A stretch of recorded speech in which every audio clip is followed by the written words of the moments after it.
अस्सलाम वालेकुम, मैं हूं साजिद हसन। आप मेरा यूट्यूब चैनल देख रहे हैं। पाकिस्तानी टीम वर्ल्ड कप का पहला मैच जीत चुकी है और ऐसा होना ही था। अब पाकिस्तानी टीम इतनी ख़राब भी नहीं है कि वो हॉलैंड जैसी टीम से हार जाए।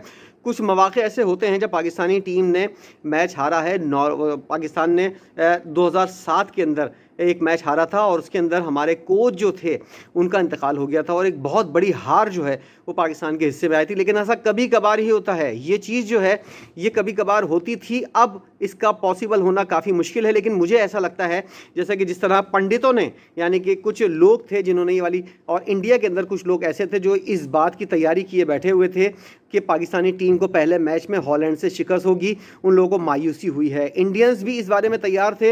हो सकता है कि कुछ इंडियंस कमेंट सेक्शन के अंदर आएँ और ये वाली बात बताएं कि नहीं ऐसा नहीं था। लेकिन जो इंडियंस इस तरह की यूट्यूब के ऊपर वीडियो बनाते हैं उन्होंने इस बात का इजहार किया था कि हम तैयारी पकड़े हुए हैं कि पाकिस्तान किसी तरह हारे और हम लोग खुशियां मनाएं। अब हैरत है उन लोगों के ऊपर कि वो इस वक्त क्या कर रहे होंगे। पाकिस्तान ने अगर स्कोर कार्ड की बात की जाए तो पहले खेलते हुए आप लोगों ने मैच देखा होगा, इसलिए मैं कुछ ऐसी चीज़ें बताकर कि फुल स्कोर कार्ड मैं आपको बताऊं या कुछ ऐसा बताऊं जिससे आपका टाइम भी ज़ाया हो। लेकिन पाकिस्तान में बहुत बड़े अब फैसले हो चुके हैं और टीम के अंदर जो है वो एक बहुत बड़ी तब्दीलियां हो सकती हैं। अब्दुल्ला शफीक को मैं देख रहा हूं कि टीम के अंदर वापस आते हुए नजर आएंगे और उनके साथ जो है वो शायद फ़खर जमान को छुट्टी पे जाना पड़े, बेंच के ऊपर बैठना पड़े, और उसके अलावा जो है वो बाबर आजम जो है वो हो सकता है ऊपर आएँ और एज अ ओपनर वो खेलते हुए नजर आएँ, क्योंकि इमामुल हक की परफॉर्मेंस जो है वो दिन ब दिन नीचे जा रही है। हमने देखा है कि इमामुल हक ने अपना बैटिंग स्टाइल तब्दील किया है या फिर क्या किया है, इतने ज़्यादा प्रेशर के अंदर वो नज़र आ रहे हैं जिसकी वजह से अब वो इमामुल हक नज़र नहीं आ रहा जो पहले होता था। जिस वक्त उसने डेब्यू किया था और पर्ची पर्ची के जब नारे लगते थे तो इमामुल हक सेंचुरी बनाकर उनको जवाब देता था। अब इस तरह का इमामुल हक जो है वो हमको ऑफ कलर होता हुआ नज़र आ रहा है। बाबर आजम ने भी कोई बड़ा तीर नहीं मारा है। अब कोई भी खिलाड़ी बॉलिंग कर रहा हो तो ये डर लगा रहता है कि बाबर आजम को ये खिलाड़ी आउट ना कर दे या वो खिलाड़ी आउट ना कर दे। ख़ास तौर पर लेफ्ट आर्म स्पिनर हो या फिर कोई भी स्पिनर हो, बाबर आजम के बारे में यही धड़का लगा रहता है कि ये खिलाड़ी इनको आउट कर देगा। कोई बड़ा स्पिनर ना हो, छोटा मोटा कोई भी पार्ट टाइम स्पिनर हो, बाबर आजम उसको अपनी विकेट देते हुए नजर आते हैं और किसी किस्म का कोई डर खौफ नहीं है खिलाड़ियों के अंदर कि बाबर आजम की विकेट हमको लेनी है। हम कितने, क्योंकि विराट कोहली के साथ मैं अपनी अपनी पोजीशन अगर आपको बताऊं, विराट कोहली, या फिर आप भी सोचिएगा और बताइएगा कि क्या आपके दिमाग में ऐसा आता है विराट कोहली जब भी बैटिंग कर रहा होता है दिमाग के अंदर ये होता है कि ये तो या तो मैच जितवाएगा या फिर नहीं भी जितवाएगा तो इतना स्कोर कर देगा कि टीम की नैया पार हो जाएगी।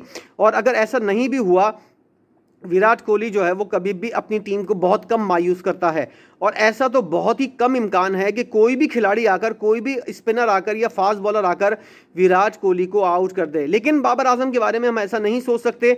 बाबर आजम के बारे में कोई पार्ट टाइम स्पिनर भी लगा हुआ होगा तो ये जहन में आएगा कि कहीं इससे आउट ना हो जाए, कहीं उससे आउट ना हो जाए। हॉलैंड की टीम थी, एक बेहतरीन चांस था बाबर आजम को अपनी सेंचुरी से आगाज़ करने का। यही मौके होते हैं, आप अगर नंबर 1 पोजीशन के ऊपर हैं तो आपके पास यही चांस है। ये वर्ल्ड कप का मैच है, इसके अंदर आपको जो है वो अपनी परफॉर्मेंस दिखानी है और इन्हीं मैचेस के अंदर आपको हीरो बनने का मौका मिलता है। लेकिन नहीं, आप हमेशा दीगर टीमों के साथ जो है वो जो हल्की टीमें होती हैं उनके खिलाफ सेंचुरियाँ करते हैं, रन्स करते हैं और नंबर 1 पोजीशन पे पहुंच जाते हैं। और जब कोई हल्की टीम वर्ल्ड कप के अंदर सामने आए तो उसके साथ आप रन करते हुए नजर नहीं आते। मिसबाह उल हक ने बिल्कुल सही कहा था कि हम लोग जो नंबर 1 बने हैं वो कमज़ोर टीमों के खिलाफ खेल कर बने हैं।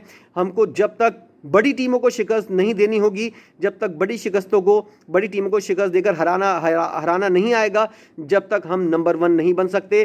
पाकिस्तान ने वैसे बहुत ही ज़्यादा मायूस कुन आगाज़ किया है क्योंकि 286 रन जो हैं वो हॉलैंड के खिलाफ उनके बॉलिंग के सामने जो 300 प्लस की पिच के ऊपर होना चाहिए उसके ऊपर आपकी टीम जो है वो ऑल आउट हो गई है, पूरी टीम आउट हो गई है। ये एक बहुत बड़ा सानिया है। पाकिस्तान के 5 या 6 खिलाड़ी आउट होते तो कुछ समझ में आता, एक आध कोई सेंचुरी मारता।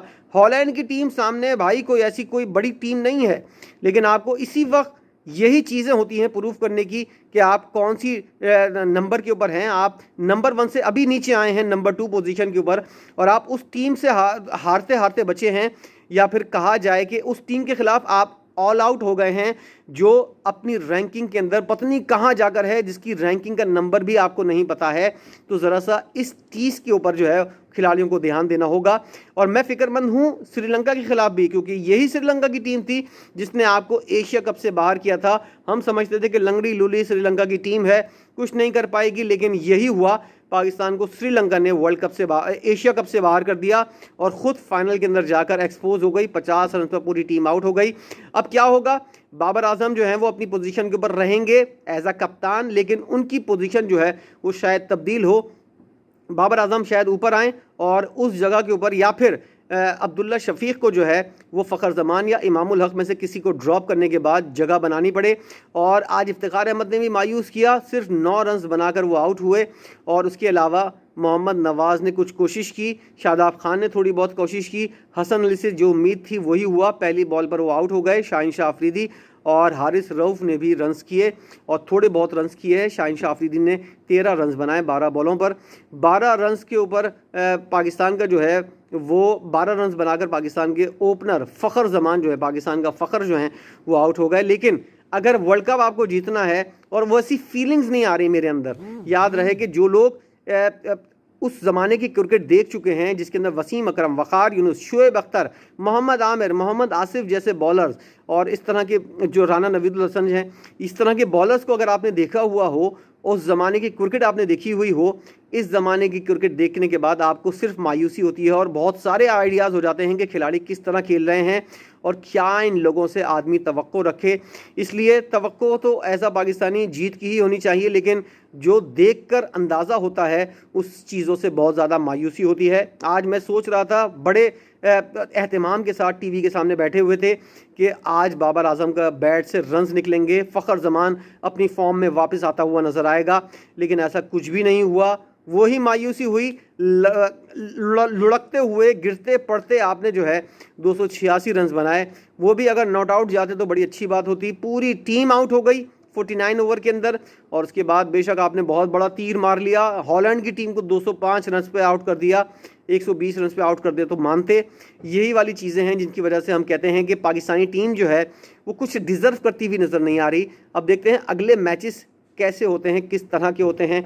इस हवाले से अपडेट्स का सिलसिला जारी रहेगा। वीडियो आपने देखिए, कमेंट ज़रूर कीजिएगा, बताइएगा आप क्या सोच रहे हैं। बहुत शुक्रिया।